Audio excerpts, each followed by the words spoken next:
Aunque esta parte de la historia se encuentra bíblicamente narrada en el libro segundo de Samuel, casi al final del reinado de David, se nos hace difícil pensar que hubiera ocurrido para esa fecha. Al igual que sucedió con el censo de David, que tuvimos que reubicarlo casi al principio de su reinado, ahora también nos toca reubicar este evento sobre los gabaonitas. ¿En qué se basa nuestro fundamento? La respuesta a esta pregunta la obtendremos al final de esta historia. Poco tiempo después de que David hiciera misericordia a Mefiboset, por amor a Jonatán, el hambre se hacía sentir en la tierra. Esto, porque ya iba para 3 años que la tierra había dejado de producir. Las lluvias eran escasas y el ganado se moría de hambre y sed. David consultó a Jehová sobre el caso, y la respuesta que obtuvo es que eso era el castigo, por un hecho cometido por su predecesor Saúl. Era sobre una matanza que hizo Saúl sobre los gabaonitas, una matanza de la cual hablamos antes, pero que jamás se mencionó en las Escrituras. ¿Pero sabía David sobre este asunto? Creemos que jamás se enteró, debido a que esto tiene que haber ocurrido cuando David estuvo desterrado y oculto en el desierto. Los gabaonitas eran un pueblo que quedó en tierras hebreas, cuando Josué les perdonó la vida en el tiempo de la conquista. Los gabaonitas lograron hacer un pacto con Josué bajo engaño, y de esa manera no fueron echados a la muerte, como sucedió con el resto de los pueblos conquistados. Tal parece que casi 400 años después, el rey Saúl quería exterminar esa raíz amorrea, pero es un hecho que pasaría desapercibida ante los ojos del hombre, pero no ante los ojos de Dios. Y ahora, Dios estaba tomando venganza sobre esta rama, que en nada tenía que ver con el pueblo de Dios. ¿Qué hay de la masacre cometida por el rey Saúl en contra de los sacerdotes de No? Sobre esta masacre no hubo una venganza como tal, porque Dios mismo se encargó de pasarle factura a Saúl. Ahora bien, ¿sabían los gabaonitas que Jehová estaba castigando al pueblo de Israel a causa de ellos? Dudamos que eso fuera así, aunque en el pueblo de Gabaón había mucho resentimiento y odio hacia la casa de Saúl, porque no se les olvidaba este mal. David, en un intento por salvar a su pueblo de la hambruna, entonces convocó a los gabaonitas a una reunión. Y les preguntó sobre lo que se podría hacer al respecto, ya que algo tenía que hacerse, para evitar que el pueblo siguiera muriendo de hambre, debido al castigo de Jehová. David fue claro con ellos, les fue muy sincero y les explicó lo que estaba pasando realmente. Los gabaonitas no eran enemigos de Israel, siempre estuvieron protegidos, salvo por la actuación de Saúl, de la cual nos estamos recién enterando.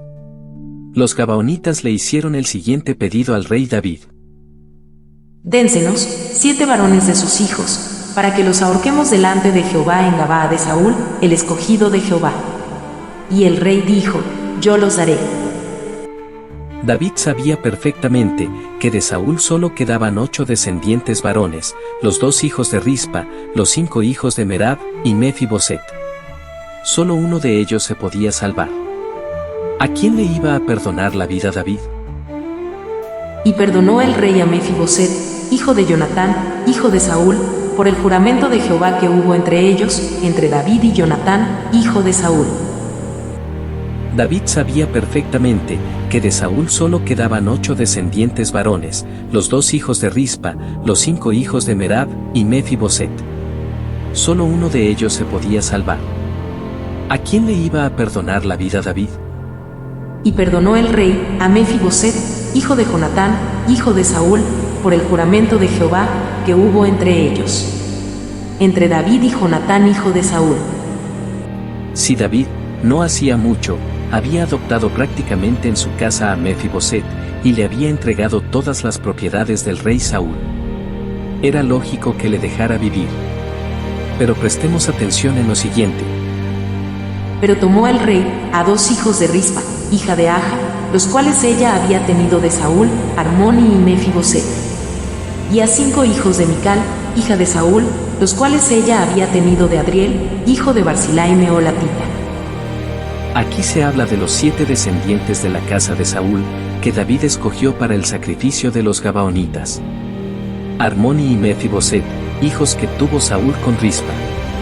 Y los otros 5 eran nietos de Saúl, que la Biblia dice que fueron hijas de Mical, quien había sido la primera esposa de David. Pero la Biblia nos dice que ella nunca tuvo hijos. Y Mical, hija de Saúl, nunca tuvo hijos hasta el día de su muerte. Estamos más que claro que a quien se refiere la Biblia es a Merab, hija mayor de Saúl, quien fue la que se casó con Adriel. Y llegado el tiempo en que Merab, hija de Saúl, se había de dar a David, fue dada por mujer a Adriel Meolatita. Lo que pudo haber pasado es que Merab haya muerto durante la toma de la ciudad por parte de los filisteos, cuando murió su padre. Y Mical se hizo cargo de los 5 hijos de su hermana, y que por eso, el escritor de los libros de Samuel haya hecho esta mención de Mical en lugar de Merab. En esta historia, solo se mencionan los nombres de los hijos de Rispa, mas no se mencionan los nombres de los 5 hijos de Merab.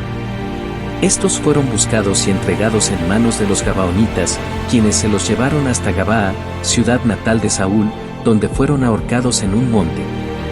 Solamente Mefiboset, el hijo de Jonatán, se salva, porque David había hecho pacto con su padre. Los cuerpos estuvieron guindados en el monte por mucho tiempo. Y dice la Biblia, que Rispa hizo guardia al lado de los cuerpos de sus hijos, tanto de día como de noche. Ningún pájaro se les acercaría durante el día, y ninguna fiera de noche. Y así estuvo hasta que llovió.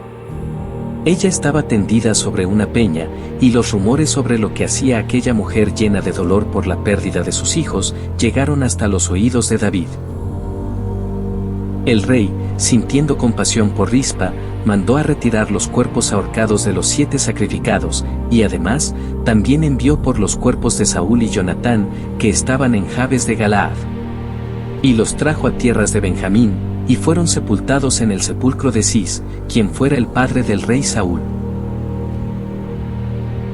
Luego de estas cosas, el pueblo de Israel nuevamente fue prosperado. Habíamos dejado una pregunta en el aire, acerca del por qué esta historia no pudo haber ocurrido al final del reinado de David. Y la respuesta es de simple lógica. Si suponemos que hubiese sido cuando David tenía 35 años gobernando, o sea, de 65 años de edad, luego entonces, ¿qué edad podía tener Rispa? Rispa había sido la única concubina que se le menciona a Saúl, y es lógico pensar que era un poco menor que él. Pero para cuando David tenía 65 años, Saúl hubiera tenido unos 97 años, por lo cual Rispa hubiera tenido unos 80 años. ¿Una mujer con 80 años hubiera sido capaz de hacer todo lo que hizo por un largo espacio de tiempo, cuidando los cadáveres de sus hijos? Es por esa razón que lo más lógico es que esta historia haya ocurrido unos 17 años atrás. Otra de las cosas que tampoco tiene lógica es por qué había que esperar a que casi finalizaran los 40 años del gobierno de David para vengar a los gabaonitas.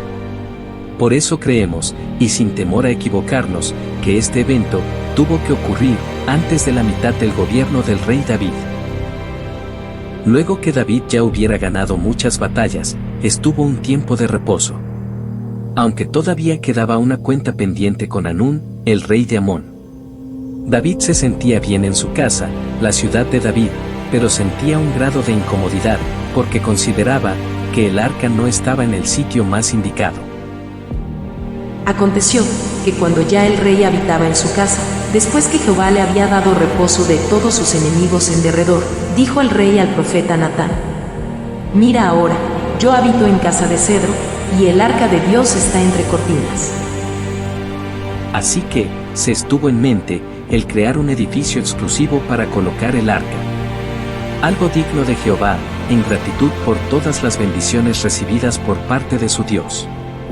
El sitio donde se construiría el templo sería exactamente donde se había posado el ángel de Jehová cuando iba a destruir a Jerusalén. Esto era sobre la era de Nacor, donde también se había edificado un altar para ofrecer holocausto ese día. David hizo venir al profeta Natán, quien es la primera vez que aparece en la vida de David. Ya Gad, para esta fecha seguro había fallecido. David le hace el comentario acerca de su idea, y Natán le da su visto bueno, y se fue a su casa. Esa misma noche, vino palabra de Jehová a Natán, para que se las hiciera llegar a David. Y el mensaje era el siguiente: la idea de construirle casa está bien, pero que él no es el indicado para hacerlo, ya que sus manos habían derramado mucha sangre. Jehová Dios dispondrá de uno de sus hijos que le nacerá, y Dios lo querrá como a su hijo. Además, él no le está exigiendo casa, que está acostumbrado a habitar en tiendas y tabernáculos a través de muchos años. Que no se preocupe, que su reino sería reafirmado y perpetuado, y que no le pasaría lo mismo que le pasó a Saúl, quien fuera despojado por desobediente. Por supuesto que David se sintió halagado por tales palabras de Jehová, ya que él no sería el constructor, pero uno de sus hijos sería escogido para hacerlo.